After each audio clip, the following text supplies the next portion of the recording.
ফিরে এলাম বিরতির পর। এবার যেদিকে আমরা চোখ রাখবো, বিহারে জমি বিবাদের জেরে দলিতদের মহল্লা জ্বালিয়ে দিল দুষ্কৃতীরা, এমনই অভিযোগ উঠে আসছে বিহার থেকে। আবারও জানাবো, জমি বিবাদের জেরে দলিতদের মহল্লা জ্বালিয়ে দিলেন দুষ্কৃতীরা।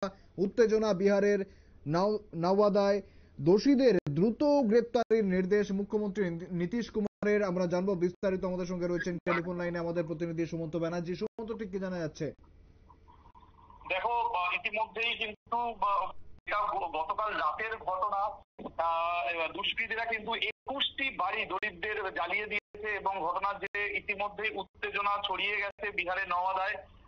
এখনো পর্যন্ত 15 জনকে গ্রেফতার করা হয়েছে পুলিশের তরফে। আক্রান্তরা সকলেই মহাদলিত জনগোষ্ঠীর বলে এক খবর।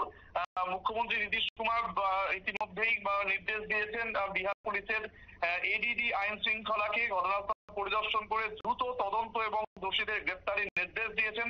কংগ্রেস, আরজেডি, বিএসপি সহ বিরোধী দলগুলো ঘটনার জন্য বিহারের জেডিইউ বিজেপি জোট সরকারের দিকেই কিন্তু অভিযোগের আঙুল তুলেছে এবং তাদের অভিযোগ যে এনডিএ সরকারের আমলে বিহারের দলিত এবং আদিবাসীদের উপর তথাকথিত উচ্চ বর্ণের অত্যাচার দিনে দিনে বেড়েই চলেছে।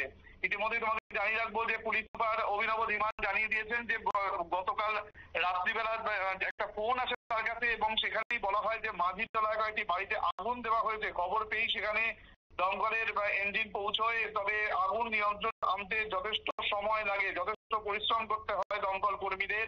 এবং গ্রামবাসীদের অভিযোগ, সন্ধ্যে 7টার দিকে একদল সশস্ত্র দুষ্কৃতীরা সেখানে গিয়ে হামলা চালায়। তারা দলিত মহল্লার বাড়িগুলিতে আগুন ধরিয়ে দেয়। গ্রামের একটি জমি ঘিরে বিবাদের জেরেই কিন্তু এই ঘটনা ঘটেছে বলে অভিযোগ।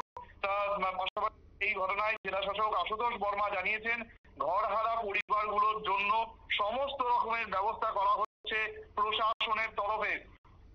দেখো, এই দলিতদের ওপর যে অত্যাচারের ঘটনাটা কিন্তু আজকের নয়, 80-90 এর দশক থেকেই কিন্তু বিহারের বিভিন্ন জায়গায় হয়েছে। তার মধ্যে উল্লেখযোগ্য যে জেহানাবাদ, ভোজপুর, ঔরঙ্গাবাদ, গয়ার মতো এই সমস্ত জায়গাগুলোতে এই দাপটটা ছিল হচ্ছে উচ্চবর্ণ ভূমিহার জনগোষ্ঠী সশস্ত্র বাহিনীর রণবীর সেনার।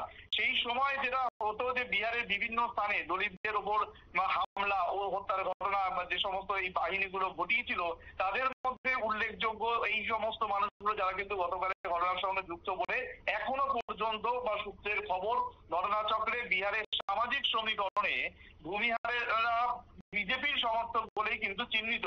এবং বিজেপির ভূমিহার নেতা তথা কেন্দ্রীয় মন্ত্রী গিরিরাজ সিং নওয়াদার সাংসদ ছিলেন। তোমাকে মনে রাখতে হবে যে এর পাশাপাশি কংগ্রেসের সর্বভারতীয় সভাপতি মল্লিকার্জুন খাড়গে তিনি কিন্তু একেবারে দ্ব্যর্থহীন ভাষায় বলছেন যে এনডিএ ডাবল ইঞ্জিন সরকারের আমলে দলিতেরা কেমন আছে তা কিন্তু নওয়াদার ঘটনা থেকেই প্রমাণিত।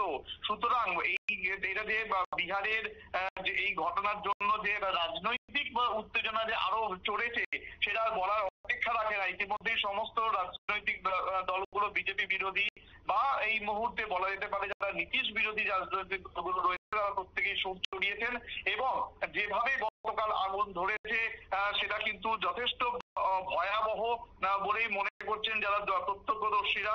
তোমাকে জানিয়ে রাখবো যে 15 জনকে এখনো পর্যন্ত গ্রেপ্তার করা হয়েছে। আক্রান্তরা প্রত্যেকেই মহাদলিত জনগোষ্ঠীর অন্তর্গত এবং ইতিমধ্যেই কিন্তু এই ঘটনার সঙ্গে আরো বেশ কিছু মাথা জড়িত আছে যাদেরকে এখনো পর্যন্ত পাকড়াও করা সম্ভব হয়নি। তবে তাদের খোঁজে তল্লাশি চালাচ্ছে পুলিশ। অভিযোগের আঙুল জেডিইউ বিজেপি জোট সরকারের দিকে। শুভেন্দু, একেবারে ধন্যবাদ সুমন্ত। আমাদের প্রতিনিধি সুমন্ত ব্যানার্জি একদম বিস্তারিত তুলে ধরলো। ঠিক এই কারণেই কিন্তু রীতিমতো বিরোধীদের আক্রমণের মুখে এনডিএর জোট সরকার। বিহারে যেমনটা জানাচ্ছিলাম যে দলিতরা আক্রান্ত হচ্ছেন, তাদের বাড়িঘর পুড়িয়ে দিচ্ছেন।